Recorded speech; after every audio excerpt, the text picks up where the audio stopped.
was really unfair and took that dream away, I had some anger. There was an element of peace as I flunked out of pilot training, that I knew that God was going to do something in the situation and that everything was going to work out okay. But there was definitely a sense of bitterness and a sense of anger.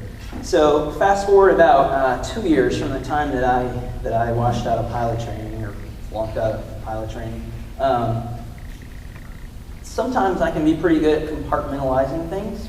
But in this case, this bitterness and anger was starting to spill over into relationships with other people. I was sort of withdrawing, and it was definitely starting to impact my marriage with Jody.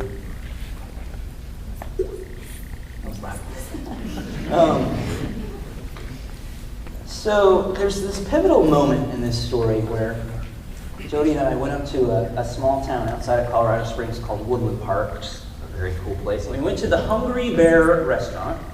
And over pancakes and mass quantities of coffee, we began to kind of talk out some of this stuff. And Jody and I had this heart-to-heart, and she said, I'll never forget the words, she said, "Neil, something has to change." And I think I knew right away that I needed to forgive.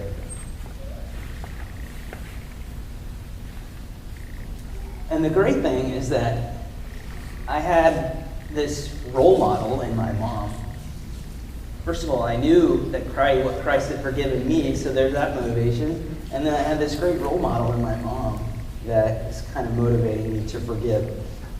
So, again, there's this great element of mystery and forgiveness, even in my own life. Like, I don't even know really how it worked. Like, when I decided, okay, you need to forgive and move on, just release this. When I made the choice to put off the bitterness, the only word I know to use is that God began to transform my life.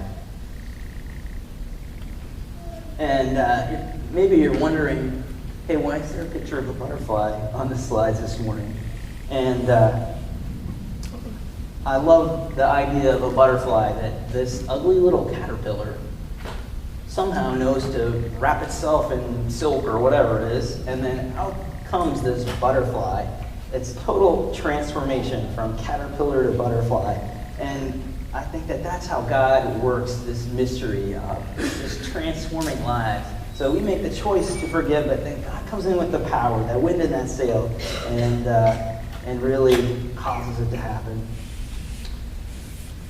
So if God's heart is to transform us, I have to warn you at this point that there is an enemy of your soul who, for every truth that God reveals and wants to work in your life, I believe, and more importantly, the Bible teaches that there's an enemy who wants to lure you to pursue the counterfeit.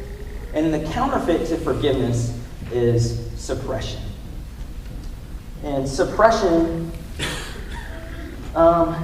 it's denying and blocking emotional pain. It could be marked by minimizing the sin that someone did against you, or ignoring it, or excusing it, or somehow covering it up and sweeping it under the rug. But let me assure you that it will never be too far enough under the rug. It's always going to be there, percolating.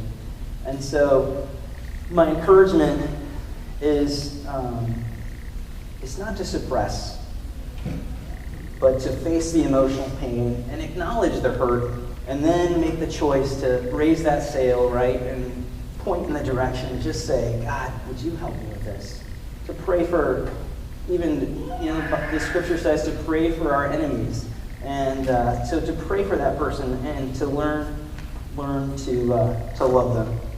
And I want to put up a couple bullet points here that are signs that you may not be forgiving, and I just want to share those with you.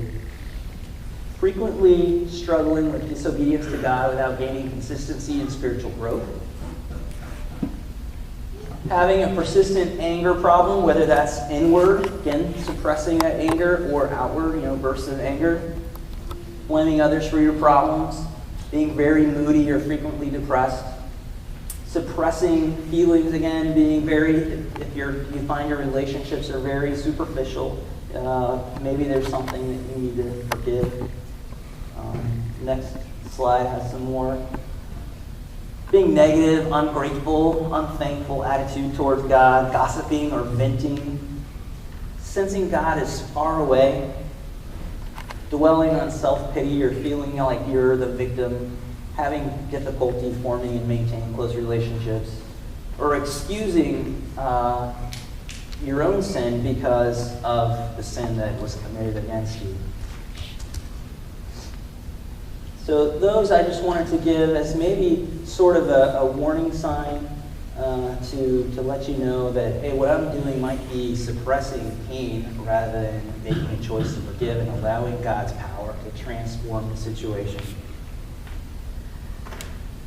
So some of you this morning